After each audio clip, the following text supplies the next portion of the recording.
अक्सर लोग comment section में और मुझे मैसेजेस करके कॉल्स करके पूछते हैं कि क्या हमें trading as a profession join करना चाहिए। मतलब ये क्वेश्चन मैंने नोट कर लिया, एक जनरल सा क्वेश्चन बन गया मेरे लिए। मतलब कोई 8-10 बंदों ने पूछे हैं, तो मैंने कहा चले इस पे रिस्पांस दे देते हैं। देखें, ट्रेडिंग को आप बिल्कुल एज अ प्रोफेशन ज्वाइन कर सकते हैं। एज अ प्रोफेशन ज्वाइन करने का मतलब ये है कि आप कोई और काम नहीं करेंगे, आप स्टॉक एक्सचेंज की जो ट्रेडिंग है उसको अपना काम समझेंगे और उसी से पैसे कमाएंगे और उसी से अपना सब कुछ चलाते रहेंगे। बिल्कुल आप कर सकते हैं, लेकिन उसके लिए आपको कुछ चीजों का, कुछ बातों का बड़ा ख्याल रखना पड़ेगा।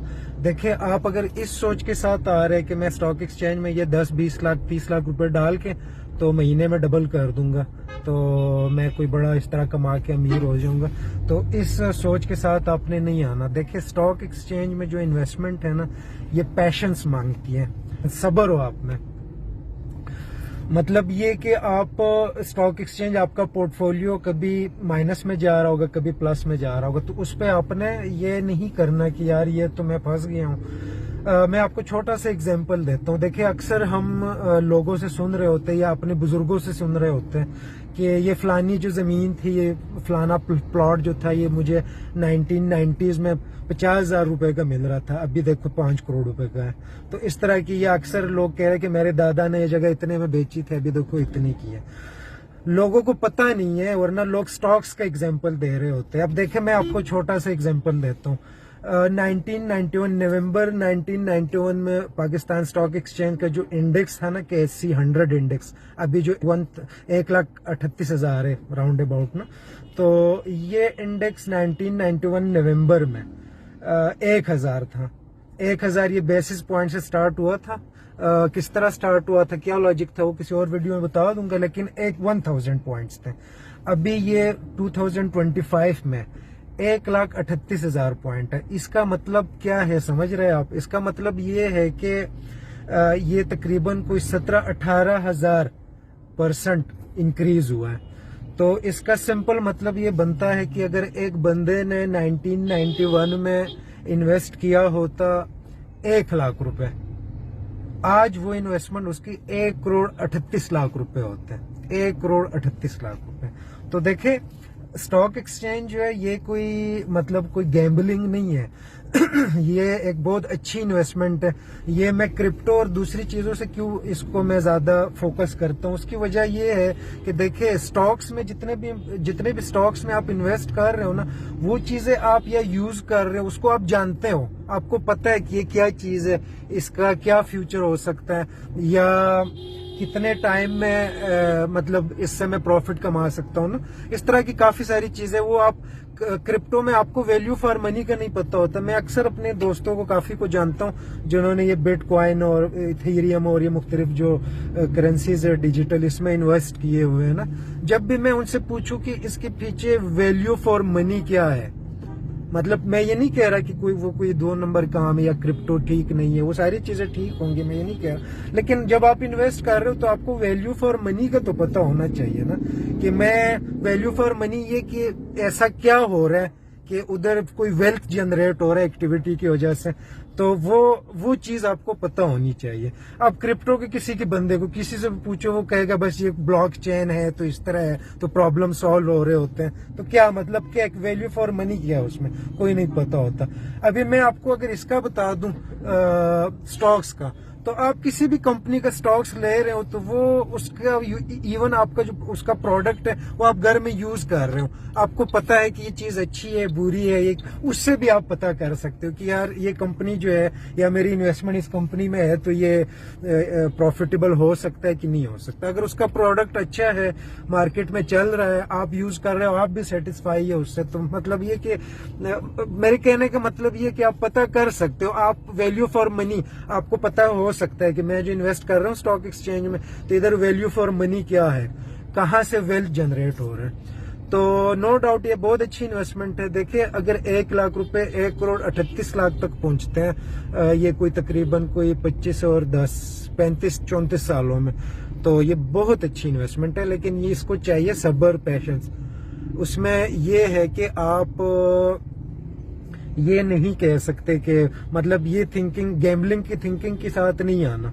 तो मैं तो अपने जो हमारा यूथ है इनको बड़ा प्रेफर करता हूँ, इनको मैं रिक्वेस्ट करता हूँ कि आप लोग स्टॉक्स में इन्वेस्टमेंट करें, स्टॉक्स को सीखें, इसको समझें, इसको बिल्कुल आप अपना प्रोफेशन बनाएं, लेकिन इसको टाइम दे। मैंने भी तो बनाया हुआ है, मैं रोज सुबह 9 बजे से 12, 1, 2 बजे तक स्क्रीन के सामने होता हूँ और अल्लाह का शुक्र है मैं कमा रहा हूँ इससे, और लोगों को एडवाइस भी कर रहा हूँ, लोगों के पोर्टफोलियोज भी है मेरे पास, उसको भी मैनेज कर रहा हूँ। तो मतलब ये है कि अगर आप इसको टाइम देते हैं, इसकी एनालिसिस में जो बेसिक रेशोज है कंपनीज के, उसको आप थारोली अपने जुबान में, उर्दू में, पश्तो में सीखते हो। इंग्लिश में आप फर्ज करिए पी रेशियो है, प्राइस टू अर्निंग रेशियो है, तो ये तो इंग्लिश में हो गया चलो, लेकिन इसको आपने ऐसे सीखना है कि आप पश्तो में या उर्दू में जो आपकी लैंग्वेज है उसमें बता सको बंदे को कि देखो इस रेशो का ये मतलब है। अब अगर इस कंपनी का ये रेशो 20% है या जो भी है, इसका असल में मकसद ये है कि इस कंपनी की ये चीज इस तरह चल रही है। जब तक आप चीजें इस तरह ना सीखो तब तक मैं आपको इन्वेस्ट करने का नहीं कहूंगा। देखिए ये चीजें, और ये सीखना कोई मुश्किल काम नहीं। चलो मेरा तो बैकग्राउंड है, मैं SCCI मेंबर हूँ, मुझे चीजों का इन डेप्थ में पता है, लेकिन कोई ये नहीं है कि आप उसको नहीं सीख सकते। बिल्कुल सीख सकते है बंदा। 1000 चीजें है, यूट्यूब पे चीजें पड़ी है, गूगल पे पड़ी है। आप अभी तो वो दौर नहीं रहा, आप ChatGPT से पूछें, 1000 चीजें आप हेल्प ले सकते हैं ना। तो मेरा कहने का ये मतलब है कि जिस तरह ये हमारे लोग, जिस तरह मैंने एग्जांपल में बताया कि लोग एग्जांपल दे रहे हो, मेरे दादा ने ये कहा था कि ये जमीन इतने की मिल रही थी, मैंने नहीं ली थी, या मैंने इतनी की बेची थी, अब देखो इतनी करोड़ की है। असल में लोगों को पता नहीं है, वरना लोग वो एग्जाम्पल नहीं देते, वो स्टॉक का KSE 100 इंडेक्स का एग्जाम्पल दे देते, जो 1 लाख रुपए, 1 करोड़ 38, आप खुद देखे अगर एक बंदे ने तब 10 लाख रुपए इन्वेस्ट किए हो, 50 लाख किए हो, तो आज वो अरबपति नहीं होगा। तो ये चीजें है ना, तो ये हमारा जो जनरली ट्रेडिंग होती है स्टॉक्स की, उसमें 90 to 93% लोग फेल होते हैं, ये आप ज़हन में रखें। 7 to 10% लोग सक्सेस होते हैं। उसके पीछे रीजन ही ये है कि इन्वेस्टमेंट करना कोई मुश्किल काम नहीं है। अभी करके किसी भी कंपनी के शेयर्स ले आप, लेकिन इन्वेस्टमेंट से पहले आपने जो चीजें सीखनी है, जो चीजें आपने कैलकुलेट करनी है, और जो रिस्क एनालिसिस अपना करना है, काफी चीजें है ना, तो वो सीखना जरा है। तो वो एक दफा बंदा सीख जाता है, तो मैं तो बिल्कुल भी नहीं रेफर करता किसी को कि वो 50-60 हजार, लाख, 1.5 लाख की जॉब करे। ठीक है, वो जॉब करता रहे, अगर स्टार्ट में उसके पास कैपिटल नहीं है, साथ जॉब करता रहे, साथ स्टॉक सीखता रहे, लेकिन लॉन्ग टर्म में स्टॉक एक अलग दुनिया है। आपको मजा आता है, इसको आप एक गेम की तरह जब खेलेंगे ना, एक गेम की तरह कि आप एक गेम खेल रहे हो। तो जिस तरह आप देखें, लोग अक्सर ना, ये मैं अक्सर फेसबुक पे देख रहा होता हूँ, वीडियोस आ रहे होते हैं कि एक बंदा कहता है कि मैंने गेम खेलते हुए 40 लाख गवा दिए, कोई कहता है मैं 5 लाख गवा दिए, और कुछ लोग रो रहे होते हैं। तो ये लोग सारे शॉर्टकट के चक्कर में, वो गेम सारे वो 2 नंबर गेम्स होते हैं, उसमें कोई हकीकत उसमें कोई नहीं होती। लोग वो बना ही ऐसे होता है कि आप उससे सिर्फ पैसे हार सकते हो, आप जीत नहीं सकते। स्टॉक एक्सचेंज तो एक रियल दुनिया है, रियल वर्ल्ड है, और आप एक रियल कंपनी के स्टॉक्स में इन्वेस्ट कर रहे हो, मतलब आप उसकी कंपनी के मालिक बन रहे हो।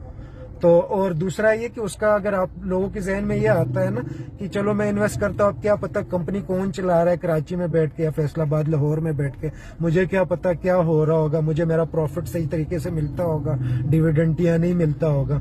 तो देखिए ये इस तरह नहीं है। स्टॉक एक्सचेंज के पीछे ये हर कंपनी जो है ना, स्टॉक एक्सचेंज पे लिस्ट होना, कंपनी जब अपने आप को स्टॉक एक्सचेंज पे लिस्ट करती है, इनिशियल पब्लिक ऑफरिंग जो होती है, IPO, वो इतना मुश्किल काम है, इतनी मुश्किल से वो मिलता है। दूसरा ये कि इस कंपनी के पीछे बहुत ज्यादा रेगुलेटरी अथॉरिटीज फॉलो अप रखती है। जब आप स्टॉक एक्सचेंज पे अपने आप को लिस्टेड करते हैं, तो आप पे इतने रेगुलेशंस और वो उसे क्या कहते हैं, अपने इतना कंप्लायंस फॉलो करना होता है कि लोग तो उसी से डर के नहीं आते स्टॉक एक्सचेंज पे। तो ये आपने नहीं सोचना, आपकी जो कंपनी की जिसमें आपने शेयर लिए, उसके फाइनेंशियल स्टेटमेंट्स जो हैं वो प्रॉपर ऑडिटेड होते हैं क्वार्टरली, हर 3 महीने बाद एक्सटर्नल ऑडिटर से वो ऑडिटेड होते हैं। फिर फाइनेंशियल स्टेटमेंट फाइनल भी ऑडिटेड होते हैं। इतने कंप्लायंस क्यों रखे है सीसीपी ने, पाकिस्तान स्टॉक एक्सचेंज, इसलिए कि लोगों के पब्लिक के मनी उसमें इन्वॉल्व हो रही है, पब्लिक उसमें पैसा लगा रही है ताकि पब्लिक के साथ कोई फ्रॉड ना कर सके।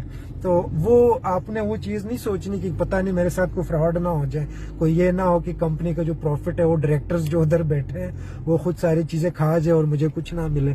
तो इस तरह कुछ नहीं होता। बिल्कुल आप इन्वेस्टमेंट करें। वीडियो लंबी हो रही है तो मैं कोशिश करूंगा मजीद चीजें नेक्स्ट वीडियो में एक्सप्लेन कर दूंगा, लेकिन स्टॉक एक्सचेंज की इन्वेस्टमेंट बहुत अच्छी चीज है। आप अगर सब्र के साथ, तहम्मुल के साथ सीख के, और ये नहीं कि बस धड़ाधड़ आप ट्रेडिंग करते रहे, प्रॉपर तरीके के साथ लॉन्ग टर्म सोच के, और स्विंग ट्रेडिंग भी होती है, डेली भी लोग कमाते हैं, लेकिन आपके लिए उसके लिए उतनी एक्सपर्टीज होनी चाहिए ना कि आप सुबह ट्रेड ओपन कर दे और रात को क्लोज कर दे और फिर भी आप 50,000 लाख रुपए कमा दें। तो उसके लिए एक अलग लेवल है। अभी आपने वो नहीं सोचना, अभी आपने लो लेवल से स्टार्ट करना है। और इसमें एक मजा है जब आप अपने एनालिसिस को देखते हो कि यार मैंने ये एनालाइज किया था कि ये स्टॉक इस तरह बढ़ेगा, और आपने डिसीजन लिया था, और जब वो उस तरह होता है तो आपकी जो फीलिंग होती है, आप में जो कॉन्फिडेंस आता है, तो उस वजह से लोग ना आगे बढ़ते हैं फिर, और फिर उनकी ना दुनिया बन जाती है, ये उनका एक नशा बन जाता है। सैटरडे संडे को स्टॉक एक्सचेंज क्लोज होता है, तो जितने भी ट्रेडर्स होते हैं